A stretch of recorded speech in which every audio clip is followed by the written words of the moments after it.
अस्सलामुअलैकुम वरहमतुल्लाहि वबरकातुहू। नहमदुहु व नुसल्ली अला रसूलिल करीम, अम्मा बाद, फ़अऊज़ु बिल्लाहि मिनश शैतानिर रजीम, बिस्मिल्लाहिर रहमानिर रहीम। रुब्बमा यवद्दुल लज़ीना कफ़रू लौ कानू मुस्लिमीन। सदक़ल्लाहुल अज़ीम। 14वां पारा है और 14वें पारे की इंशाअल्लाह खुलासा तफसीर आप हज़रात समाअत फरमाएंगे। सूरह हिजर मक्की सूरत है और इसकी एक आयत 13वें सिपारे में है। अलिफ लाम रा तिल्क आयातुल किताबि व क़ुरआनिम मुबीन।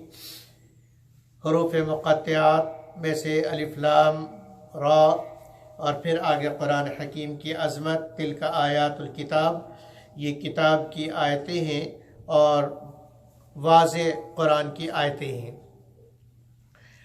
फिर रुब्बमा यवद्दुल लज़ीना कफ़रू लौ कानू मुस्लिमीन, इसमें क़यामत वाले दिन काफिर जहन्नम में होंगे और जहन्नम में रोज़ाना उनके नए कुफ्र की वजह से उन पर अज़ाब बढ़ता चला जाएगा। आज जो सज़ा उनको मिल रही है, कल वो सज़ा उसमें इजाफा हो जाएगा। इसलिए कि आज जो सज़ा मिली वो आज के कुफ्र की वजह से, कल जो सज़ा मिलेगी वो कल के कुफ्र की वजह से, तो आज की सज़ा पर प्लस हो जाएगा कल की सज़ा। तो रोज़ाना सज़ा जो है वो मल्टीपल होती चली जाएगी। तो जब भी सज़ा उनके ऊपर बढ़ेगी वो चाहेंगे कि काश के हम दुनिया के अंदर मुसलमान होते। तो रुब्बमा यवद्दुल लज़ीना कफ़रू कि बहुत मरतबा काफिर ये चाहेंगे और ये तमन्ना आरजू करेंगे लौ कानू मुस्लिमीन के काश के दुनिया के अंदर वो मुसलमान होते, तो आज इस मुसीबत और परेशानी से ना गुज़रना पड़ता। और परेशानी भी ऐसी जो कभी ख़त्म होने वाली नहीं है, बल्कि इस परेशानी में रोज़ बरोज़ इजाफा होता चला जाएगा और तकलीफ़ कभी भी कम नहीं होगी। ये गलत फहमी होती है कि जब आग में उनको डाल दिया गया, कुछ दिन कुछ घड़ियाँ उनको तकलीफ़ में वो रहेंगे, उसके बाद वो उस आग के आदी हो जाएंगे। जब आग के आदी हो जाएंगे तो फिर उनको तकलीफ़ नहीं होगी। ऐसा नहीं है, बल्कि अल्लाह रब्बुल इज़्ज़त ने पहली बात तो ये फरमाई कि बद्दलनाहुम जुलूदन गैर जुलूदिन, कि हम उन जो तकलीफ़ होती है वो इंसान की खाल की वजह से होती है ना। अब ऊपर की खाल पर पिटाई होती रहे, खाल सख्त हो जाए फिर पिटाई का असर नहीं होता, तो अल्लाह क्या करेंगे, एक दिन के बाद दूसरी दिन खाल बदल जाएगी, अब नई खाल आ जाएगी, नई खाल आएगी, नए सिरे से तकलीफ़ शुरू। तो तकलीफ़ कम नहीं होगी, बढ़ती चली जाएगी। और दूसरे ये कि आग के आदी वो हो नहीं सकते, इसलिए कि उनकी खाल बदलती रहेगी, जिस्म उनका गोया के बदल रहा है। तो एक जिस्म के ऊपर, एक खाल के ऊपर जो जलन हुई वो जल के खाक हो गई, उसको उतार दिया, दूसरी खाल उनके जिस्म के ऊपर चढ़ा दिया, तो अब दूसरी खाल के ऊपर जो आग लगनी शुरू होगी तो दोबारा नए सिरे से उनको तकलीफ शुरू हो जाएगी। तो हर दिन तकलीफ उनको नए सिरे से होगी। इसलिए वो आदत उस वक्त होती कि जब एक ही सिलसिला चलता रहता, या एक ही सिलसिला नहीं चलेगा, सिलसिला बदलता रहेगा, ताकि वो अज़ाब रोज़ बरोज़ बढ़ता चला जाए। उसके बाद अल्लाह रब्बुल इज़्ज़त क़ालू या अय्युहल्लज़ी नुज़्ज़िला अलैहि ज़िक्रु इन्नका लमजनून, ये लोग कहते हैं कि वो आदमी जिसके ऊपर कुरान और ज़िक्र नाजिल हुआ उसको ये लोग कुरैश लोग क्या कहते हैं, इन्नका लमजनून, कि आप तो नाउज़ुबिल्लाह दीवाने हैं। लौ मा तातीना बिल मलाइकति इन कुन्ता मिनस सादिक़ीन, आपके ऊपर फरिश्ते क्यों नहीं उतरते? हमारा मुतालबा है कि फरिश्ता आपके साथ आए और फरिश्ता हमसे कहे कि ये अल्लाह के नबी है, इनकी मानो, तो फरिश्ता क्यों नहीं आके आपकी बात की गवाही देता अगर आप सच्चे हैं?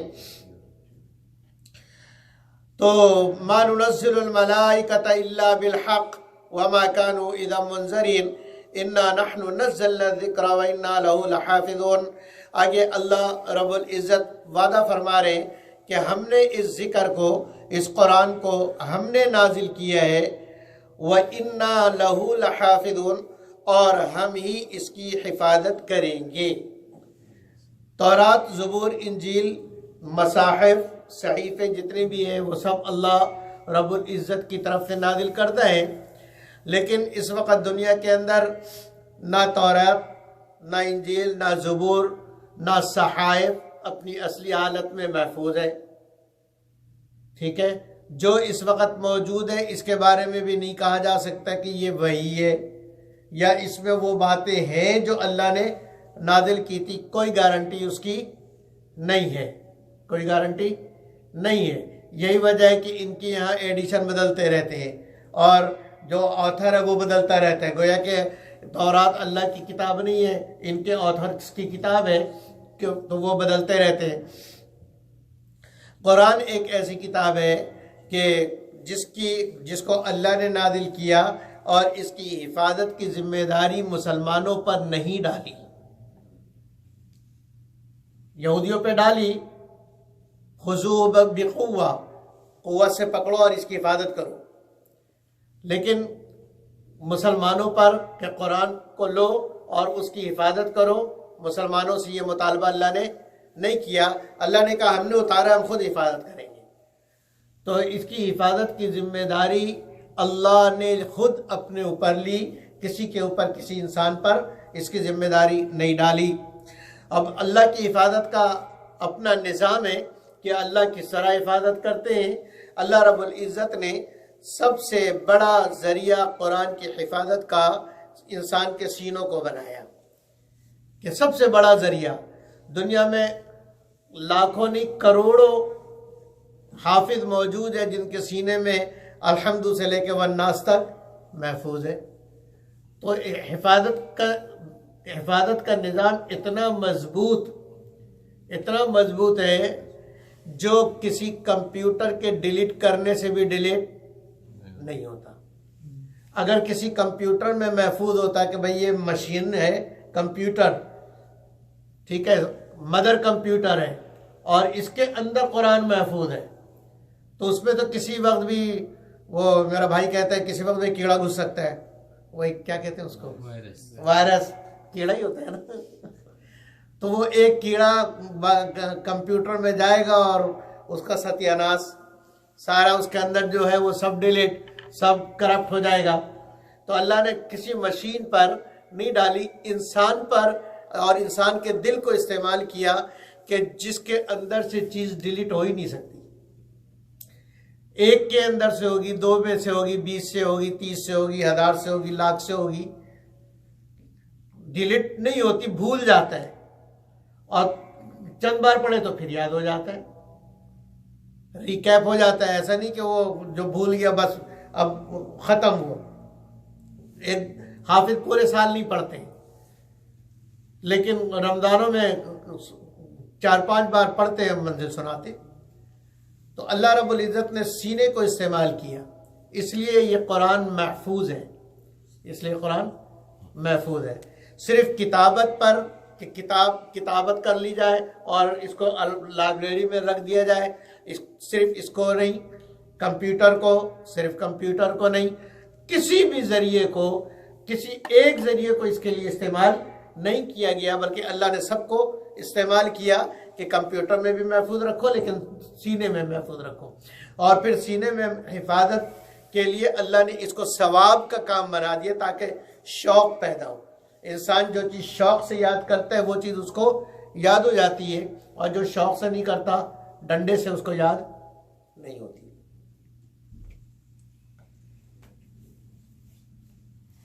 मुनाज़रा हुआ मुसलमानों का और यहूदियों का।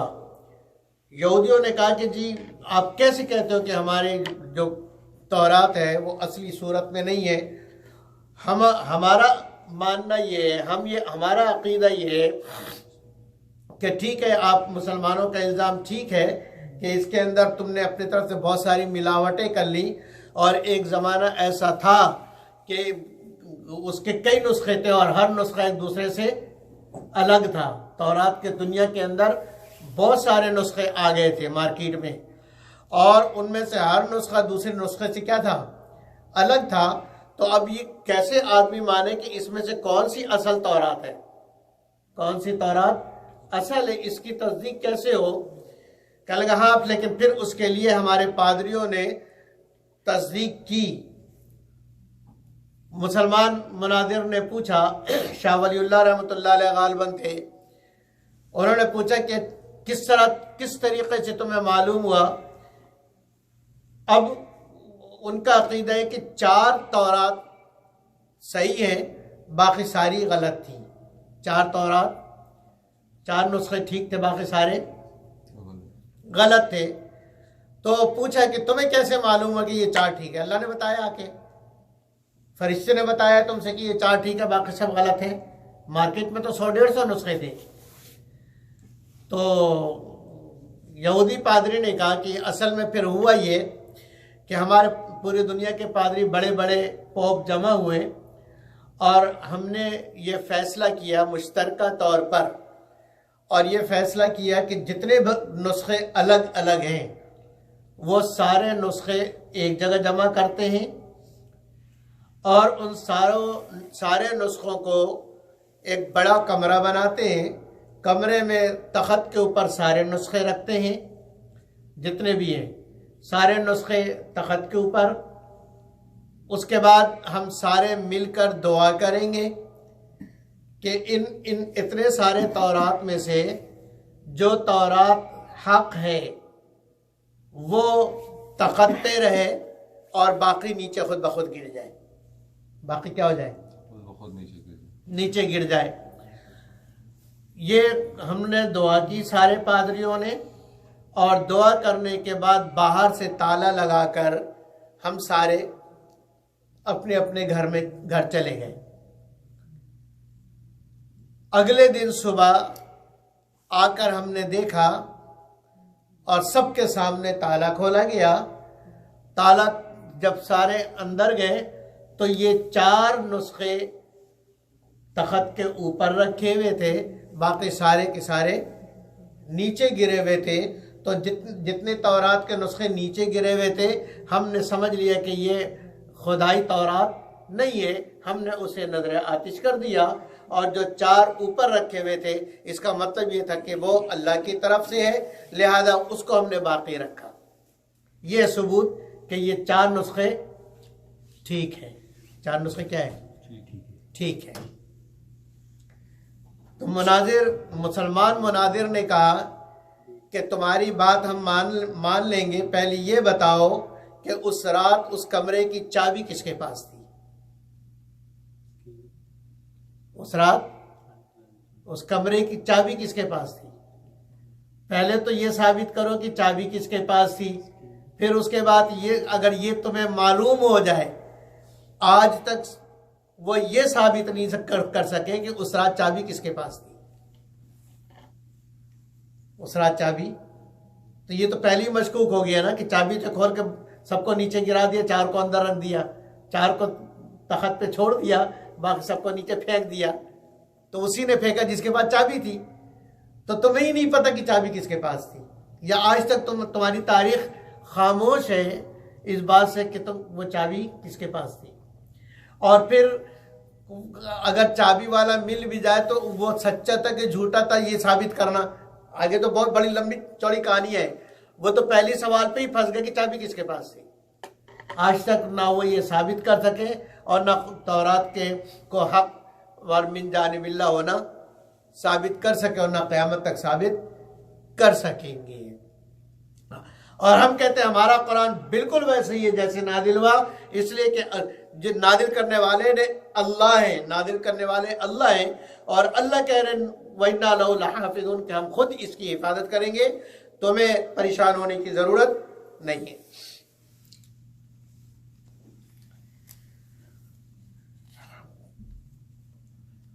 वलक़द वलक़द जअलना फ़िस समाइ बुरूजन व ज़य्यना लिन्नाज़िरीन व हफ़िज़नाहा मिन कुल्लि शैतानिर रजीम, कि हमने आसमान में बुर्जे बनाई, यानी हिफाजत के लिए मोर्चे बनाए, और आसमान को हमने मुज़य्यन किया देखने वालों के लिए,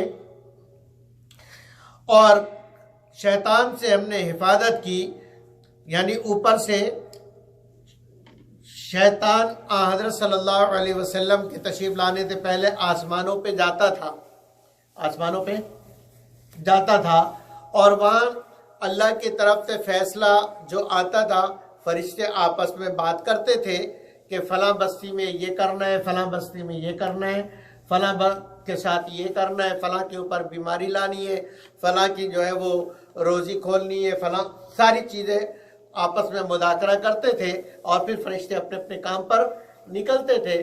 शैतान उनकी बातें सुन लेता और सुन के आके नीचे अपने काहिनों को बताता, अपने इंसान शयातीन को बताता, और वो उसके अंदर अपने तरफ से बातें मिला के लोगों को बता दिया करते, तो लोग ये समझने लगते कि ये भी आलिमुल गैब है। ये क्या है? गैब की खबरें बता रहा। काहिनों को और अपने जादूगरों को आकर वो अहवाल बता देते, और जैसे वो कहते अगले दिन वैसे ही होता, तो लोगों में इनकी पब्लिसिटी भी होती है और इनकी इज्जत बढ़ जाती। फिर जो शिर्क और कुफर ये चाहते लोगों से करवाते रहते, और इनके ज़रिए से शैतान लोगों से शिर्क करवाता रहता और बुतों के आगे उनको सजदे कराता रहता। नबी अकरम सल्लल्लाहु अलैहि वसल्लम जब तशरीफ़ लाए तो शयातीन का जाना ऊपर बंद हो गया, और अब भी कोई शैतान अगर कोशिश करता है तो ऊपर से शहाब साकिब यानी आग का गोला उनको मारा जाता है। इल्ला मन सरक़ समअ, जो शैतान कोई बात सुन ले चुपके से, यानी आसमान तक पहुँच के आसमान के ऊपर जो बात हो रही है वो किसी तरीके से सुन लेते हैं, और फिर सुन के वहाँ से जब भागते हैं फ़ातबाहु शिहाब मुबीन, तो उनके ऊपर शहाब मुबीन जो है वो फेंक के मारा जाता है, जिससे वो रास्ते में ही जल जाते और ज़मीन तक पहुँच नहीं पाते। इसके बाद अल्लाह रब्बुल इज़्ज़त ज़मीन की पैदाइश और ज़मीन का मकसद बयान फरमा रहे हैं, और इंसान के ऊपर एहसान फरमा रहे हैं कि देखो वल अर्द बददनाहा वअल्क़ैना फ़ीहा रवासिया वअंबतना फ़ीहा मिन कुल्लि शैइन मौज़ून वजअलना लकुम फ़ीहा मआइश वमन लस्तुम लहू बिराज़िक़िन, के ज़मीन को हमने फैलाया, पहाड़ इसके ऊपर बनाए, और हर चीज़ एक ख़ास मिक़दार में ज़मीन के ऊपर हमने मुक़र्रर किया, और तुम्हारे माश के लिए खेतियाँ उगाई, तुम्हारे माश के लिए खेतियाँ उगाई। उसके बाद अगले रुकू में अल्लाह फरमाते हैं इंसान की तख्लीक को बयान फरमा रहे, वलक़द खलक़नल इंसान मिन सलसालिम मिन हमिम मसनून, कि हमने इंसान को खनकती हुई मट्टी से, गूंदे हुए मट्टी से पैदा किया। वल जान्न खलक़नाहु मिन क़ब्लु, और जिनों को इंसानों से पहले पैदा किया था, मिन नार, किससे? आग से, मिन नारी समूम, दहकती हुई आग से। उसके बाद वह क़ाल रब्बुका लिल मलाइकति, इंसान को बनाने के बाद इंसान को अल्लाह रब्बुल इज़्ज़त ने मसजूद मलाइका बनाया और फरिश्तों को हुक्म दिया, फ़इज़ा सव्वैतु व नफ़ख़्तु फ़ीहि मिन रूही फ़क़अू लहू साजिदीन, फरिश्तों को हुक्म दिया कि देखो मैं इंसान बना रहा हूँ, और जब मैं इंसान बना लूँ और जब मैं तुमसे कहूँ तो तुम सब ने क्या करना है? सजदा करना है। तो अल्लाह ने जब हुक्म दिया फसजदल मलाइकतु कुल्लुहुम अजमऊन, सारे के सारे फरिश्तों ने एक साथ सजदा किया, सारे फरिश्तों ने एक साथ सजदा किया, इल्ला इब्लीस, इब्लीस ने सजदा नहीं किया। अबा अन यकुन मअ साजिदीन, सजदे वालों में होने से उसने इनकार कर दिया कि मैं तो सजदा नहीं करता। अल्लाह ने कहा क़ाल फ़ख़रुज मिन्हा, जन्नत से निकल जा, यहाँ से निकल जा, फ़इन्नका रजीम, तो मरदूद है, लानती है, वइन्ना अलैका लाना, तेरे ऊपर लानत है, इला यौमिद्दीन, कब तक? क़यामत तक के लिए तेरे ऊपर लानत है। लानत का मतलब ये होता है कि रहमत से दूर है। लानत का क्या मतलब है? रहमत से दूर है, अल्लाह की कभी इसके ऊपर रहमत नहीं पड़ेगी। फिर उसने क़ाल फ़इन्नका मिनल मुनज़रीन, मुझे इजाज़त दे दो इला यौमिल वक़्तिल मालूम, क़यामत तक की इजाज़त मांगी। और अल्लाह ने जब इजाज़त दे दी तो उसने कहा रब्बी बिमा अग़वैतनी लउज़य्यिनन्ना लहुम फ़िल अर्ज़ि, कि मेरे रब आपने मुझे तो गुमराह कर दिया और मुझे निकाल दिया, अब मैं लोगों के लिए ज़मीन को मुज़य्यन करूँगा और सबको अगवा करूँगा, सबको हक़ रास्ते से भटका दूँगा, अगवा करूँगा। इल्ला इबादका मिनहुमुल मुख़लसीन, मगर जो तेरे नेक बंदे होंगे वही बच सकेंगे, और नेक और मुखलिस बंदों के अलावा कोई भी नहीं बच सकता। तो सिर्फ इबादत नहीं बचा सकती शैतान से, शैतान से इबादत नहीं बचा सकती, इल्मियत भी नहीं बचा सकती। शैतान से बचाने वाली चीज़ सिर्फ इखलास है। शैतान से बचाने वाली चीज़ क्या है? इखलास है। अगर इखलास आ गया तो शैतान से बच गए। अगर इखलास पैदा नहीं किया और इखलास अंदर में नहीं आया और सारा दिखावा और नामो नमूद नेम और फेम के लिए अगर काम होता रहा तो फिर आदमी महफूज नहीं है। किसी वक्त भी शैतान उसको यहाँ से उठा के वहाँ जहन्नम में फेंकेगा। समझ आ गई कि नहीं?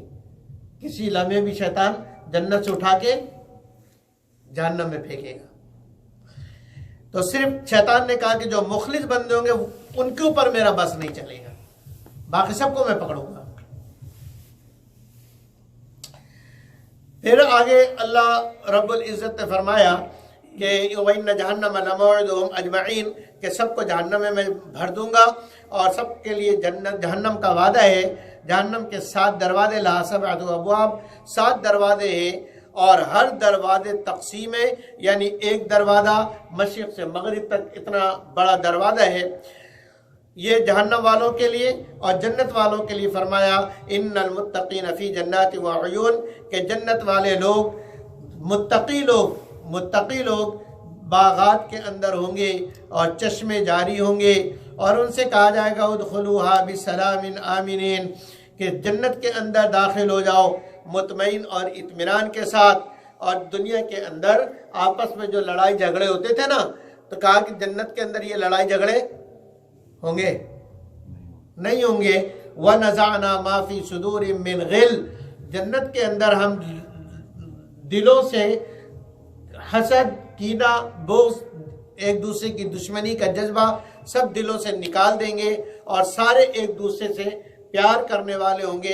अला सुरुरिन मुतक़ाबिलीन, मुसैरियों पर बैठे होंगे, आमने सामने गपशप लगा रहे होंगे। जन्नत के अंदर ना कोई तकलीफ होगी और ना जन्नत से कभी वो निकाले जाएंगे। नबी इबादी है, मेरे हबीब, मेरे बंदों को बतला दीजिए कि मैं बहुत मग़फ़िरत करने वाला और रहम करने वाला हूँ। एक तरफ ये समझा दीजिए ताकि लोग अपने गुनाहों पर मायूस होना छोड़ दें।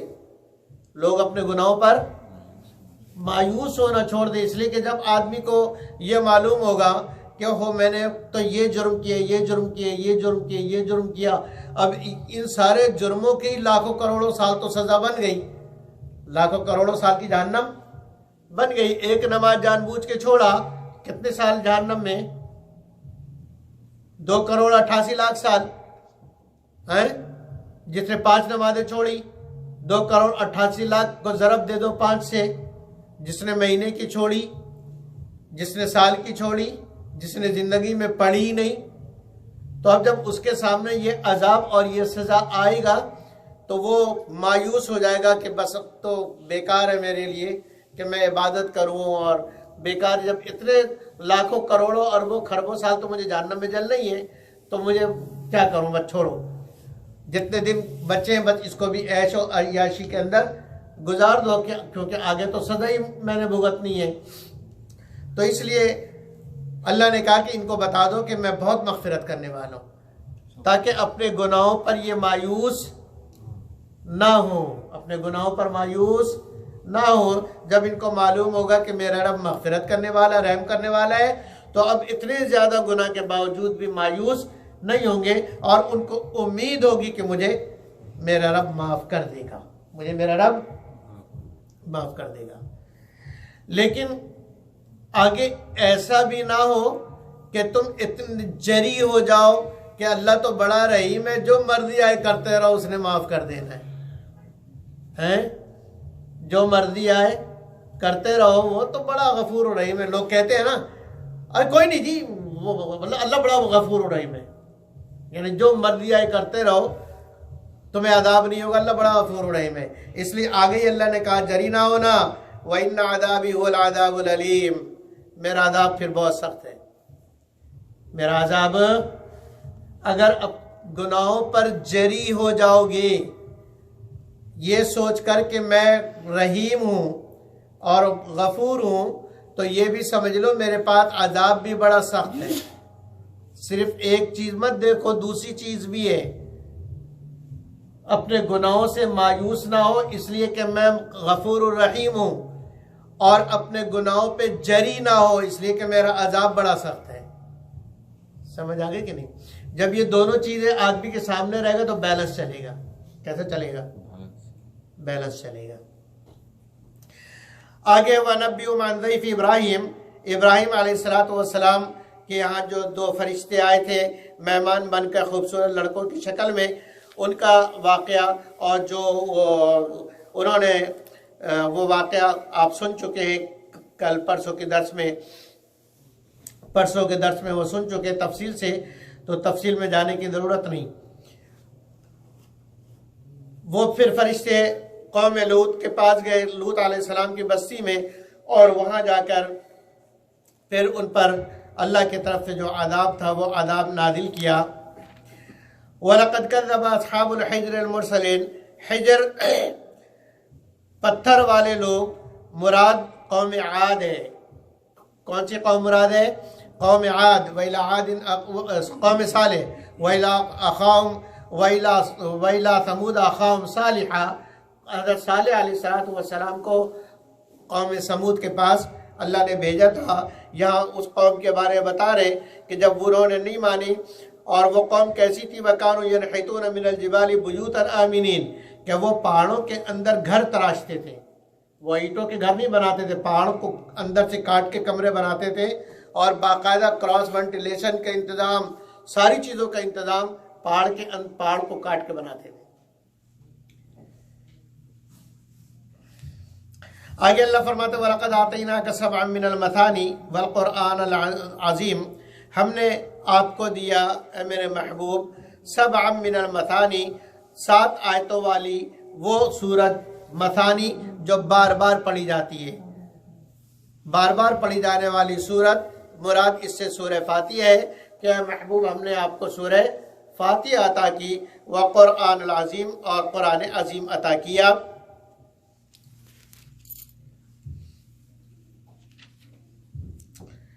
और आखिर के अंदर अल्लाह फरमा रहे हैं फसब्बिह बिहम्दि रब्बिका व कुन मिनस साजिदीन, ऐ मेरे नबी, मेरे हबीब, अल्लाह की हम्दो सना बयान करते रहिए और सजदे वालों में रहिए, यानी अल्लाह की इबादत करते रहिए। वअबुद रब्बक, अपने रब की इबादत कीजिए। कब तक? हत्ता यातियकल यकीन, जब तक यकीन यानी मौत का वक्त ना आ जाए। जब तक यकीन ना आ जाए यानी मौत का वक्त ना आ जाए। आगे सूरह नहल है। नहल शहद की मक्खी को कहते हैं। इस सूरत के अंदर शहद के मक्खी का शहद बनाना और अल्लाह का उसको हुक्म देना, इसके बारे में भी बयान फरमाया, इसलिए इस सूरत का नाम सूरह नहल है।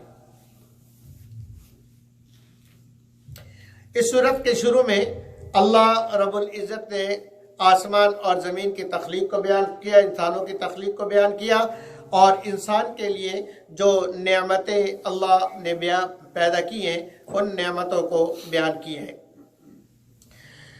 खलक़स समावाति वल अर्ज़ बिल हक़, आसमानों को और ज़मीनों को पैदा किया, और इसी तरह खलक़ल इंसान मिन नुत्फ़तिन फ़इज़ा हुवा ख़सीमुम मुबीन, के इंसान को पैदा किया नुत्फ़े से, नापाक गंदे पानी से, और फिर जब उसको क़ुव्वत और ताकत हासिल हो गई तो वह मुझसे लड़ने लगा। मुझसे क्या करने लगा? लड़ने लगा।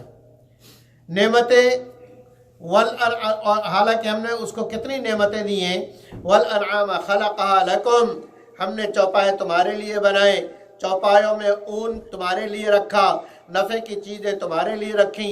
वमिन्हा ताकुलून, और चौपाए को तुम खाते भी हो। वलकुम फ़ीहा जमालुन, इसके अंदर तुम्हारे लिए खूबसूरती है, तुम अकड़ के चलते हो। हीन तुरीहूना, जब सुबह को घोड़े पे बैठ के मज़े से जाते हो, और जब शाम में घोड़े पे बैठ कर ऊँटनी पे बैठ के जाते हो। और ये जानवर मैंने तुम्हें दिया। व तहमिलु अथक़ालकुम, तुम अपने बोझ इन जानवरों पर लादते हो, और लाद के एक शहर से दूसरे शहर अपना बोझ ले जाते हो। अगर ये जानवर ना होते और ये जानवर तुम्हारे ताबे में ना करता, तो फिर तुम बोझ को लेकर एक शहर से दूसरे शहर कैसे जाते? जाते भी तो बड़ी मुशक्क़त तुम्हें उठानी पड़ती है। तो इस पर शुक्र अदा करो। इसी तरह वल खैल वल बिगारा, कि हमने घोड़े दिए, खच्चर दिए और गधा दिया, लितर कबुआ वजीना, ताकि तुम इन जानवरों पर सवार हो और ये तुम्हारी जीनत का सामान है। वयख्लुक़ु मा ला तालमून, और तुम्हारे लिए तो इतनी सारी नेमतें बनाई है कि तुम्हें खुद नहीं पता तुम्हें। और फिर फरमाया कि हुवल्लज़ी अंज़ल मिनस समाई माअ लकुम, अल्लाह वो है जिसने तुम्हारे लिए आसमान से बारिश उतारा, पानी उतारा, तुम उसमें से पीते भी हो। वमिन्हु शजरुन, और उसी से दरख्त भी उगते हैं। वफ़ी तुसीमून, और तुम उसको ज़ख़ीर अंदाज़ी भी करते हो, और फिर उससे डैम बनाकर और उसको महफूज रख के पीते भी हो, और दरख्तों को भी पिलाते हो। युम्बितु लकुम भी ज़रअ, दरख्तों में को देते हो, खेतियों में देते हो। अल्लाह ने खेती बनाई तुम्हारे लिए। वज़ैतून, जैतून, नखील, खजूर, आनाब, अंगूर, वमिन कुल्ली तमरात, और हर किस्म के फल और खाने पीने की चीज़ें अल्लाह ने तुम्हारे लिए पैदा फरमाई। ये सारी अल्लाह ताला नेमतें बयान फरमा रहे, और समुंदर के अंदर की नेमत भी बयान फरमाई। वल्लज़ी सख़्ख़रल बहरा, अल्लाह ने समुंदर को तुम्हारे लिए मुसख्खर कर दिया। लिताकुलू मिन्हु लहमन तरिया, बंगालियों के लिए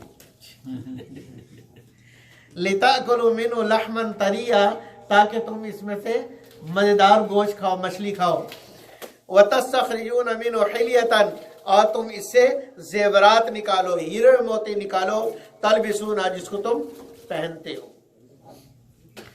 व तरल फुल्क मवाखिर फी, और बड़ी बड़ी कश्तियाँ इसके अंदर चलती हैं। वलितब्तगू मिन फज़ली, और हमने समंदर को क्यों तुम्हारे लिए मुसख्खर कर दिया, ताकि तुम अल्लाह का फजल तलाश करो। वलअल्लकुम तशकुरून, और ताकि तुम उसका शुक्र अदा करो। इसी तरह फरमाया कि हमने पहाड़ बनाए, ये सब नेमतें अल्लाह बयान फरमा रहे हैं। और सितारे बनाए, सितारे को इस अंदाज में रखा कि उनको वह अलामात बना दिया। क्या बना दिया? अलामात, गाइडेंस के लिए। जहाज जो जाता है, इसका नेविगेटर क्या होता है? सितारों की चाल इनकी नेविगेटर होती है कि फला सितारे को राइट हैंड पे छोड़ के लेफ्ट हैंड पे उससे इतने फासले पे चलना है, और फिर इतने फासले के बाद राइट मुड़ जाना है। ये जो नेविगेटर बनता है, ये सितारों के से बनता है जहाज का। और इसी तरीके से पानी का जो नेविगेटर बनता है, वो सितारों से बनता है। समझ आ गई कि नहीं आ गई? तो ये अल्लाह ने सितारों को जरिया बना दिया कि इसके जरिए से आदमी रास्ता मालूम करे, वरना तो भटकता रहेगा, अपनी मंजिल पे कभी पहुंच ही नहीं सकता।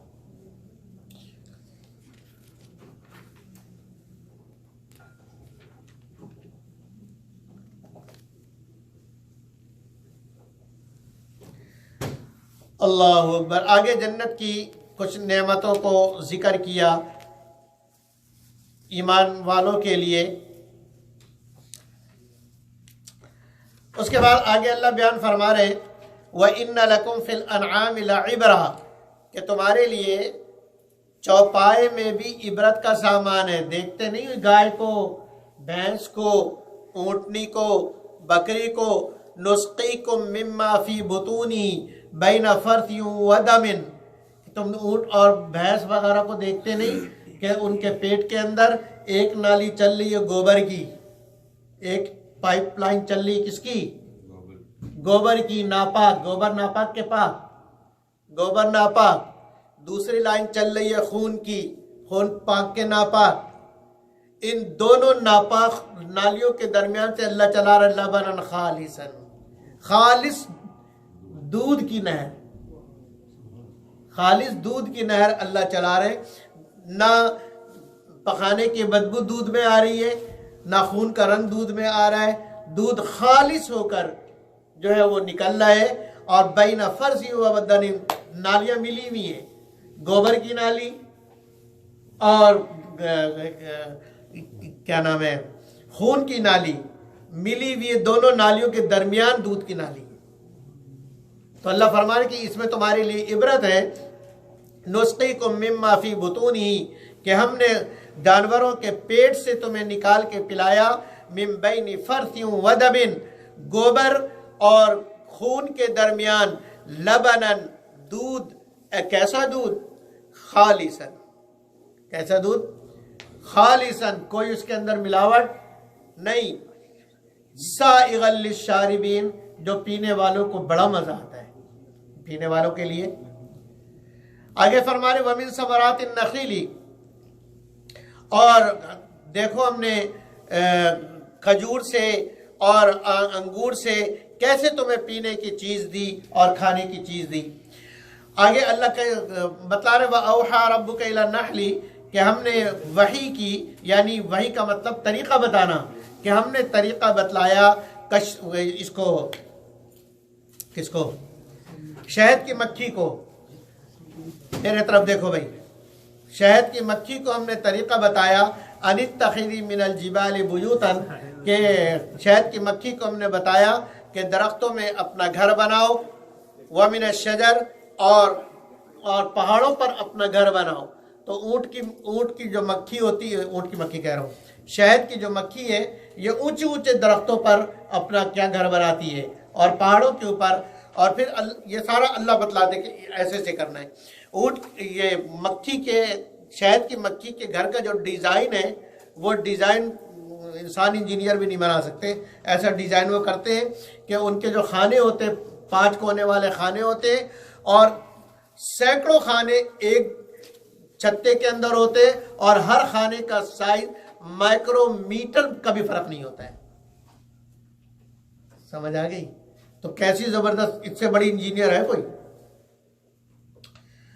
और फिर क्या अल्लाह कहता है तुम कुली मिन कुल्ली समा, घर बना लिया, अब जाओ और जो फल हैं और जो फूल हैं इनका रस चूसो, इनका रस चूसो। वो रस चूसती है और फिर उसको अपने गलफड़े के साइड पर महफूज रखती है, और फिर लाके अपने छत्ते में डालती हैं। फसलु की सुबुला रब्बी का जुलला, अपने रब के बताए हुए रास्ते पर चलो। और फिर अल्लाह फरमाता है यखरुजु मिन बुतूनिहा शराबुम मुख्तलिफुन अलवानुहु, फिर इन शहद के मक्खियों के पेट से निकलता है पीने की चीज, शराब मुख्तलिफुन, पीने की चीज यानी शहद, मुख्तलिफुन अलवानुहु, जिसका रंग अलग अलग होता है। शहद का रंग अलग होता है, सफेद और बहुत सारे किस्मों का रंग होता है। और